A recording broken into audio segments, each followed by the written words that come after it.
Tokyo today feels endless, a neon labyrinth stretching to the horizon, a concrete ocean carrying more than 41 million people in one continuous urban sprawl. It is the largest urban concentration our species has ever built. But strip away the glass towers, silence the bullet trains, and rewind the clock just 4 centuries, and this landscape transforms completely. There is no skyline, no electric glow, only mud, a humid, mosquito-ridden wetland hugging the edge of a quiet bay, broken by scattered fishing huts and narrow wooden docks. This place was once called Edo, a name almost erased by time. Before stepping deeper into this reconstructed world, imagine where you're watching from right now. How many miles separate your city from this former swamp on the eastern edge of Japan? The contrast is part of what makes this transformation so staggering, because in the early 1600s, this was not a capital, it was barely a settlement. The year is 1603. Japan is emerging from generations of brutal civil war, a fractured land finally forced into unity. The warlord who stands victorious, Tokugawa Ieyasu, makes a decision that reshapes the nation's future. Rather than rule beside the emperor in Kyoto, he shifts power eastward to Edo, this remote marshland. It is a strategic move. Distance from the imperial court means control without interference.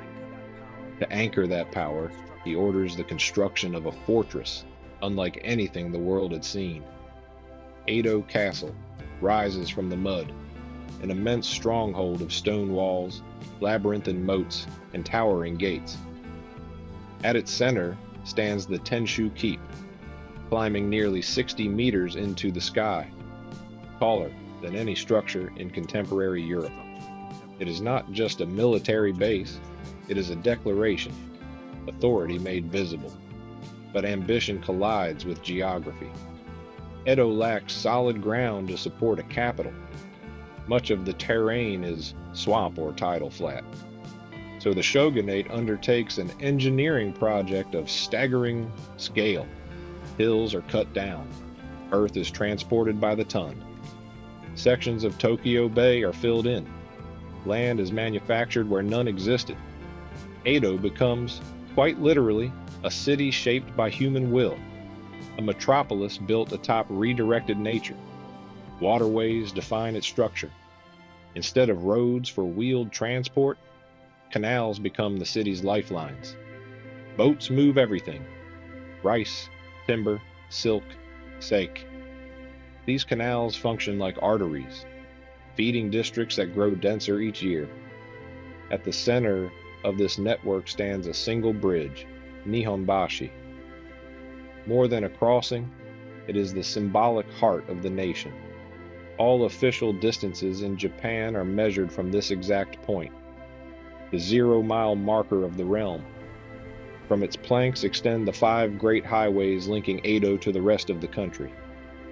Stand here in the mid-1600s and you would witness a living cross-section of Japanese society.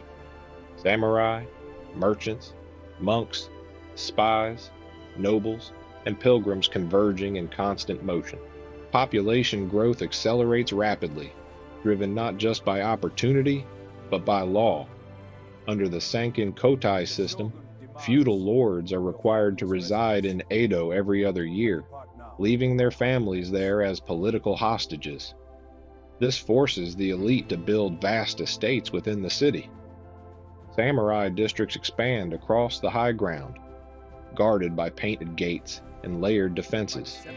By the 1700s, Edo's population surpasses 1 million, larger than London or Paris at the time, making it the biggest city on earth.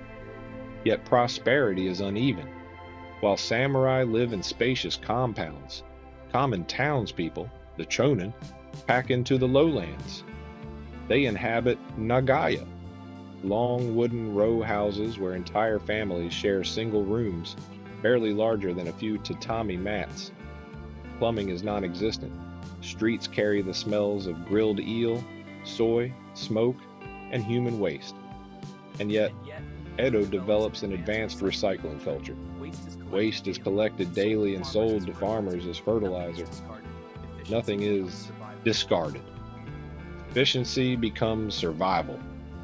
With thousands of laborers flooding the city, fast street food emerges to feed them. Among these quick meals is an invention that will one day circle the globe: sushi. In its earliest form, it is not delicate or refined. It is large, heavily seasoned, designed for workers who eat quickly between jobs. Fish is marinated in soy to preserve it without refrigeration. Alongside tempura and soba noodles, it fuels the workforce constructing the megacity.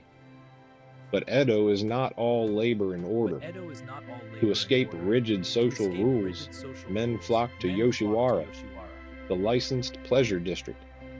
This enclosed entertainment quarter becomes a cultural engine. Kabuki theaters, tea houses, courtesans, and geisha create a vibrant nightlife. Social rank blurs here. Wealth matters more than lineage. Fashion trends, celebrity culture, and woodblock prints flourish under lantern light, the early pulse of what we now call pop culture. Yet the city's beauty hides fragility. Nearly every structure is built from wood and paper. Fire is a constant threat, so common it earns poetic nicknames. In 1657, catastrophe strikes. A massive blaze, later known as the Great Fire of Meireki, rages for 3 days. Roughly 60% of Edo is destroyed. Over 100,000 lives are lost, making it deadlier than many of history's most famous urban fires. Still, Edo rebuilds, again and again. The architecture is temporary by design, replaceable. What endures is the resilience of its people. Maintaining order in such density requires strict governance. City magistrates patrol the streets, acting as police, judges, and administrators.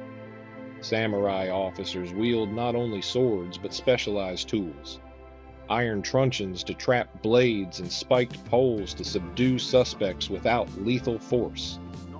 Law enforcement is collective. If one resident commits a crime, their entire neighborhood may face punishment. Social pressure keeps crime remarkably low. For over 250 years, Edo exists in controlled isolation, a sealed world under shogunate rule. That isolation shatters in 1853